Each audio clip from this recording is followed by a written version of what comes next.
Stampy, the grumpy old wizard, was having a sleep when a small, noisy bird began to cheep. He shouted, "Go away, you horrible feathered freak, and shut your noisy tweeting beak."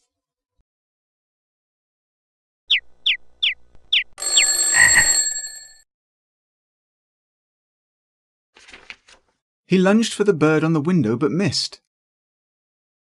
Bumped into the drawers and his big toe got squished.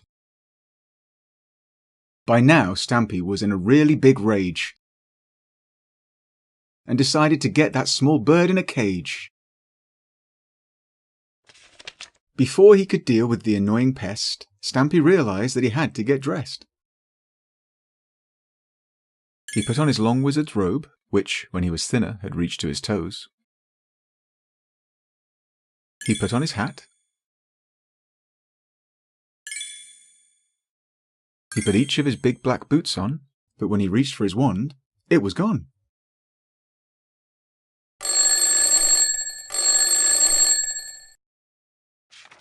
He looked on the wardrobe, and under the bed, and even considered a glance in the shed. But the wand remained lost and hidden from view. Stampy was worried and wondered what else he should do.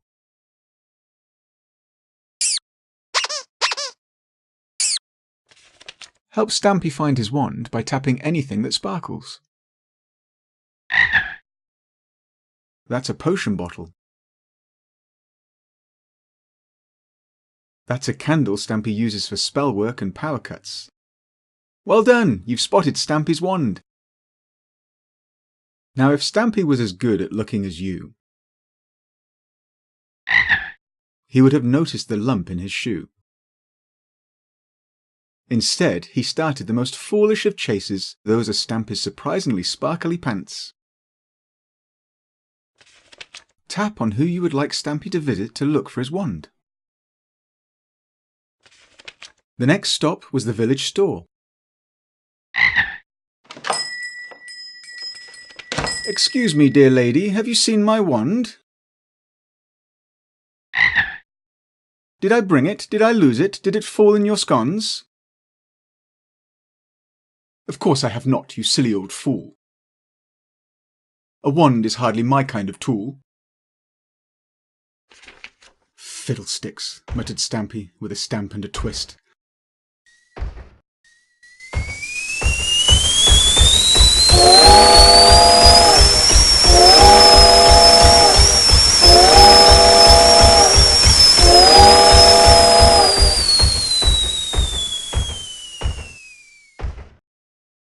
The day wasn't going at all like he had wished.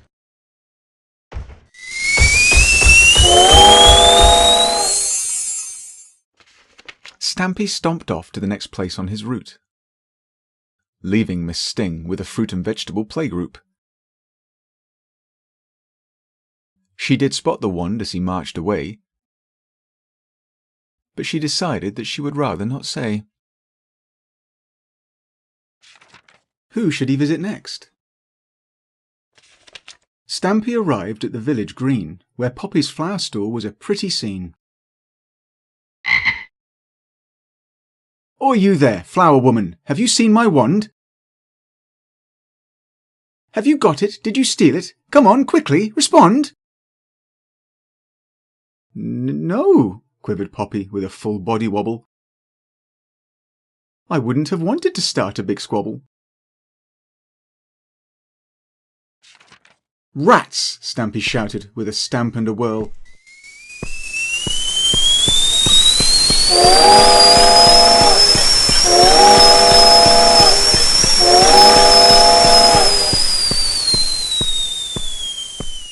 Which made all the flowers fly up in a swirl.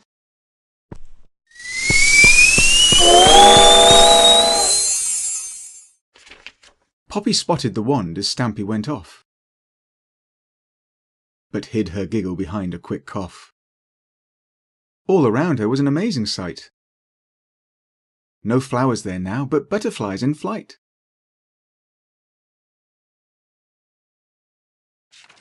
Who should Stampy visit next? Marching along the lane he met Barney, the farmer, who preferred his visitors to be much, much calmer.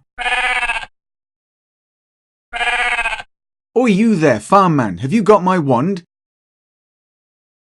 Did you see it? Did you steal it? Did you drop it in your pond?" No, stammered Barney, alarmed and quite scared. "Quite honestly, I would never have dared."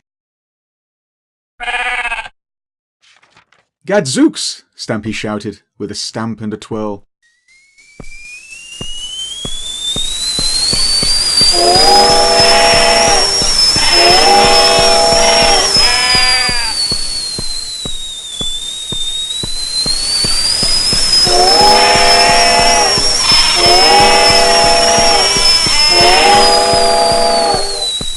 And he left the poor farmer in a bit of a whirl.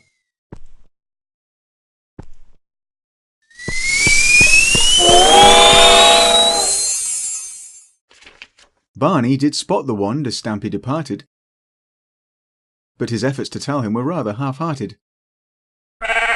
Surrounded as he was by the oddest scene, as his sheep had all changed colour, one was even green. Tired and angry, Stampy stamped in frustration.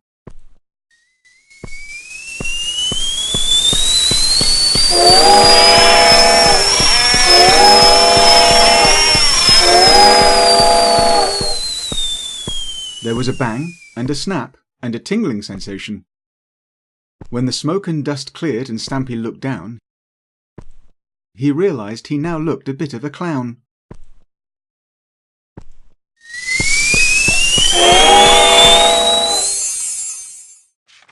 Gone were his boots, his robe and his hat.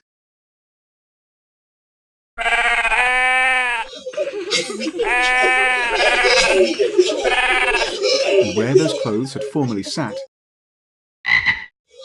were bunny slippers, a silly dress and a hat made of fruit. The village children gathered and started to hoot. At last Stampy spotted his wand on the ground. Broken in three, it no longer looked grand. It took time, but Stampy's new wand finally arrived. Back in his old clothes, he felt more alive. But no longer did the villagers tremble with fear when Stampy the stroppy old wizard came near. Instead, they quivered and chuckled with laughter, and everyone in the village lived happily ever after.